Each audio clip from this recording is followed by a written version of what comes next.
فیہما، فا کا مخرج سب سے پہلے پڑھ لیتے ہیں کہ اوپر والے جو دو دانت ہیں ان کا کنارہ نیچے والے ہونٹوں کی تری والی جگہ پہ لگے گا تو فا پڑھا جائے گا۔ اب فا کے بعد یا ہے، یا مدہ، ایک الف کی مقدار اس کو لمبا کریں گے، فی۔ ہا جو ہے بھاری ساؤنڈ کے ساتھ پڑھا جائے گا، کیونکہ جس حلق سے یہ ہا، دو آنکھوں والا ہا ادا ہوتا ہے، پڑھا جاتا ہے، وہ حلق، اس حلق کا تعلق سینے کی طرف ہے، اس لیے اس کو بھاری ساؤنڈ میں پڑھیں گے۔ فیہما، میم کے آگے الف ہے، ایک الف کی مقدار لمبا کیا جائے گا۔ آگے ہے فا، فا کا مخرج آپ کو پہلے بتا چکا ہوں، آگے الف ہے، ایک الف کی مقدار اس کو لمبا کریں گے۔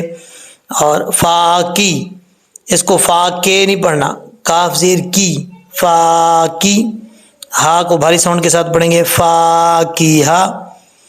اب تا کے اوپر دو پیش ہیں، تا کو جب آگے واؤ کے ساتھ ملائیں گے تو یہاں پہ ادغام یرملون ہو رہا ہے، نون تنوین کا، یعنی دو پیش کی تنوین آ رہی ہے۔ تا نیکسٹ لائن پہ ہے واؤ، تا واؤ دو پیش، توں، واؤ زبر وا، توں وا، فاکہۃ وا نخل، خا حروف مستعلیہ میں سے ہے، پر پڑھا جائے گا۔ لام کے بعد واؤ ہے، لام کے اوپر دو پیش ہیں، اور یہاں پہ بھی ادغام یرملون ہوگا، ایک الف کی مقدار غنہ کیا جائے گا، ٹھیک ہے۔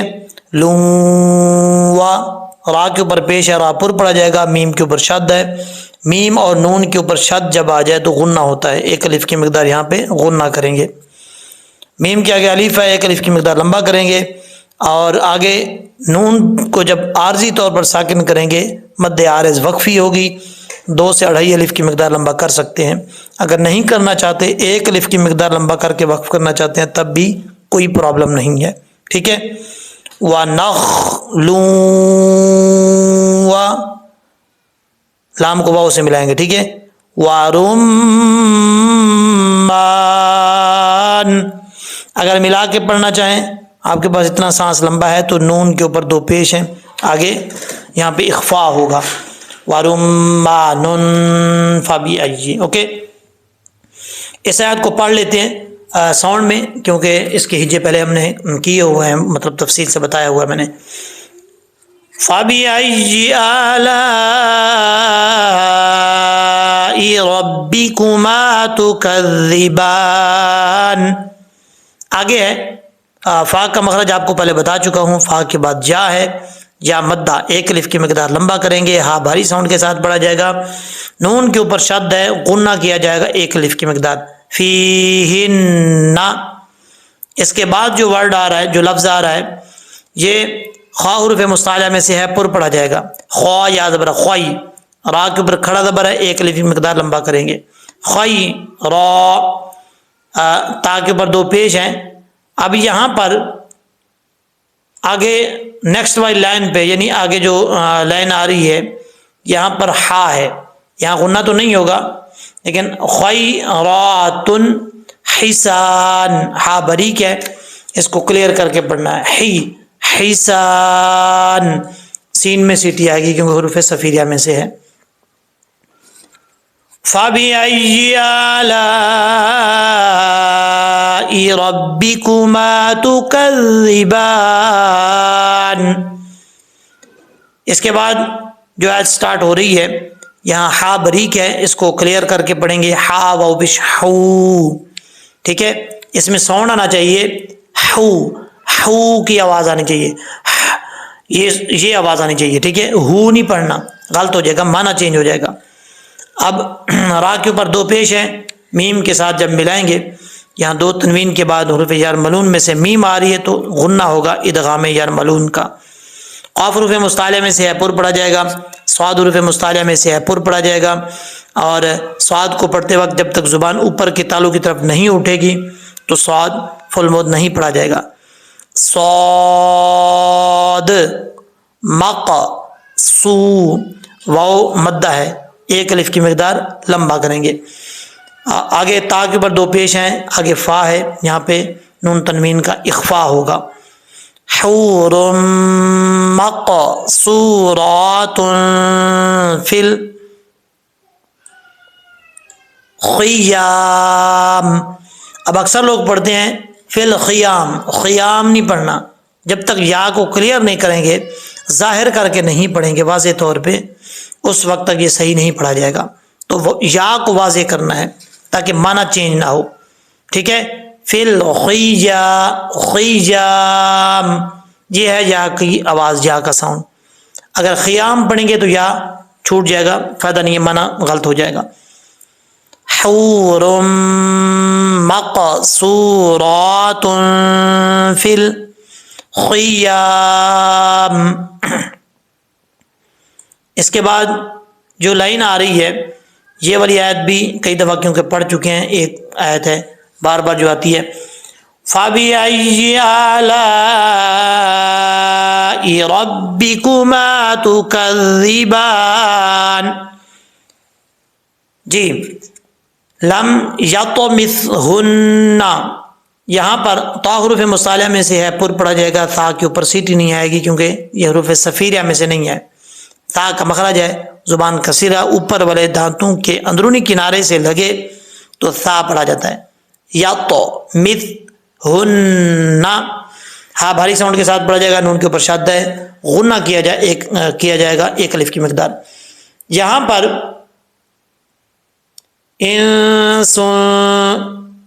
سین کے اوپر دو پیش ہیں، غنہ کریں گے.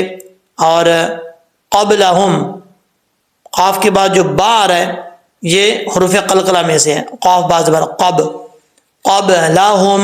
ٹھیک ہے، آگے ہے ولا جان،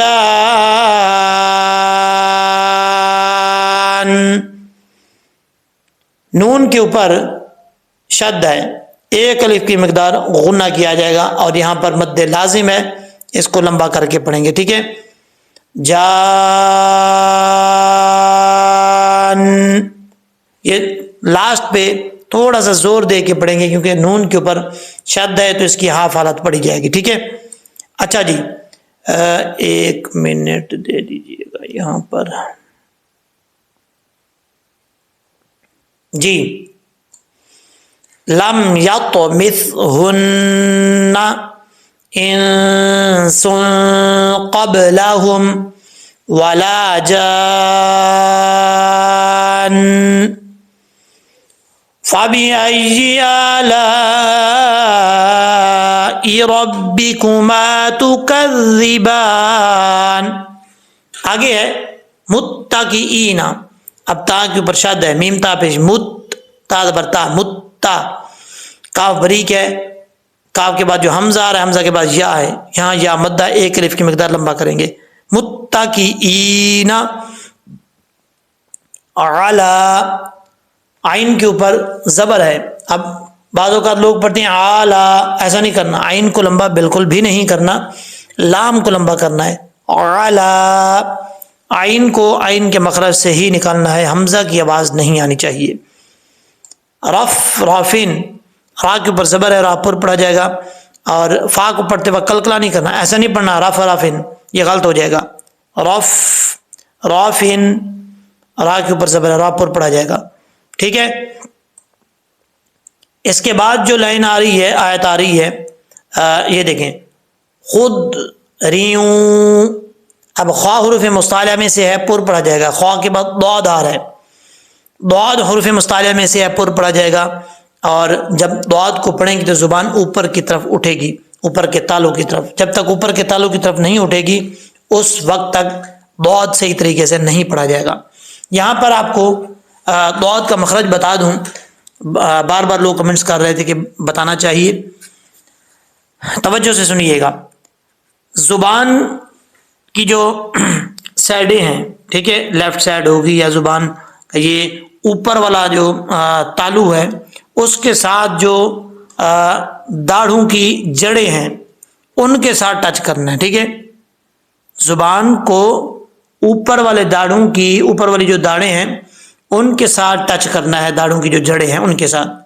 اور جیسے ہی ٹچ کریں گے تو زبان کو اوپر کی طرف اٹھائیں گے، اوپر والے تالو کی طرف. تب یہ ضاد پڑھا جائے گا. ٹھیک ہے، یہ زبان کی سائڈیں اوپر والی جو داڑیں ہیں ان کے ساتھ، ان کی جڑوں کے ساتھ ٹچ کرنا ہے. کیسے؟ ضاد، اس طریقے سے. اب اس کو بہت ساکن ہے تو کیسے پڑھیں گے؟ خود ریوں. اب اس کو کلکلا نہیں کرنا. بعض اوقات لوگ پڑھتے ہیں خود ریوں، اب ایسا نہیں کرنا، غلط ہے یہ. خود ریوں، خود ریوں. وعب، یہاں پہ نون تنوین کے بعد واو آ رہا ہے، اخفاء ہوگا، اور سوری ادغام یرملون ہوگا غنہ کے ساتھ، ایک الف کی مقدار غنہ کیا جائے گا. آگے ہے عین. عین کو پڑھتے وقت عین کی آواز آنی چاہیے، عین کے مخرج سے نکلنی چاہیے، حمزہ کی آواز نہیں آنی چاہیے. اب قریج نہیں پڑھنا. عب، عب قریجن، با حرف قلقلہ میں سے ہے، ساکن ہے تو قلقلہ ہوگا. ٹھیک ہے، اب یہاں پر را کے بعد یا آ رہا ہے، یا کے اوپر شد ہے. را یا سے ریج، یاد رجن رجن. وعبقریجن حسان، ہا بریک ہے، سین حروف صفیرہ میں سے ہے، بریک پڑا جائے گا سیٹی کے ساتھ. فَبِأَيِّ آلَاءِ رَبِّكُمَا تُكَذِّبَانِ. یہاں پہ حمزہ کے اوپر کھڑا زبر ہے، ایک الف کی مقدار لمبا کریں گے. لام کے اوپر مد متصل ہے، اس کو 5 الف کے برابر آپ لمبا کر سکتے ہیں. ٹھیک ہے، یہاں پر ذال کے اندر سیٹی نہیں ہے، بغیر سیٹی کے ساتھ پڑھا جائے گا. اس کا مخرج ہے زبان کا سرا اوپر والے دانتوں کے اندرونی کنارے سے لگے تو ذال پڑھا جاتا ہے، ذال ذال. اوکے، آگے ہے تبارک اسم ربک. یہ سورۃ الرحمن کی آخری آیت ہے. سورۃ الرحمن آج کمپلیٹ ہو رہی ہے. تا بریک پڑھا جاتا ہے، اس کا مخرج ہے زبان کی نوک اوپر والے دانتوں کی جڑوں سے لگے تو تا پڑھا جاتا ہے، تا. اور آگے با کے اوپر کھڑا زبر ہے، ایک الف کی مقدار لمبا کریں گے. را کے اوپر زبر ہے، را پر پڑھا جائے گا. کاف بریک پڑھا جائے گا، اس کا مخرج ہے کاف بریک کا، زبان کی جڑ اوپر والے تالو کے سخت حصے سے لگے تو بریک کاف پڑھا جاتا ہے، بغیر نقطوں والا. ٹھیک ہے، جس کے اوپر میں نے ایرو رکھا ہوا ہے. اور کاف کے بعد سین ہے، جب کاف کو سین سے ملائیں گے تو الف بیچ میں گر جائے گا، چھوڑ دیں گے. کس مو، تبارک اسم ربک. را کے بعد زبر را پر پڑھا جائے گا، را باز رب بازر بی ربی ربی کا ذل جلالی. اب ذال بغیر سیٹی کے ساتھ پڑھا جائے گا. ذال کو جب لام سے ملائیں گے بیچ میں یا اور الف دونوں چھوڑ دیں گے. ذال لام زیر ذل جلالی. ٹھیک ہے، لام کے اوپر زبر ہے، کھڑا زبر، ایک الف کی مقدار لمبا کریں گے. جلالے نہیں پڑھنا، ذل جلالی والاکرام. اب لام کے بعد یہ جو ہے یہ الف نہیں ہے، یہ حمزہ ہے، حمزہ کے نیچے یہ زیر ہے. کاف یہاں پر حروف کلکلا میں سے نہیں ہے، کاف جو ہے وہ بریک پڑھا جائے گا لیکن کلکلا نہیں ہے. اکثر لوگ اکرام پڑھتے ہیں، اکرام نہیں پڑھنا، اکرام. را کے اوپر زبر ہے، ایک الف کی مقدار لمبا بھی کریں گے کیونکہ آگے الف آ رہا ہے، اور زبر ہونے کی وجہ سے پر بھی پڑھیں گے، میم ساکن کر دیں گے. یہاں پر 2 سے 2.5 الف کی مقدار بھی آپ لمبا کر کے پڑھ سکتے ہیں.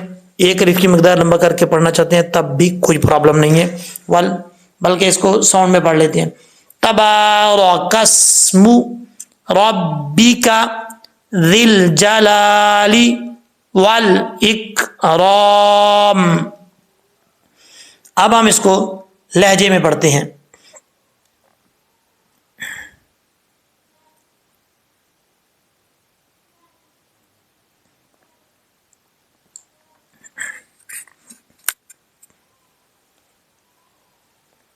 اعوذ باللہ من الشیطان الرجیم، بسم اللہ الرحمن الرحیم. فیہما فاکہۃ ونخل ورمان. فبأي آلاء ربكما تكذبان. فيهن خيرات حسان.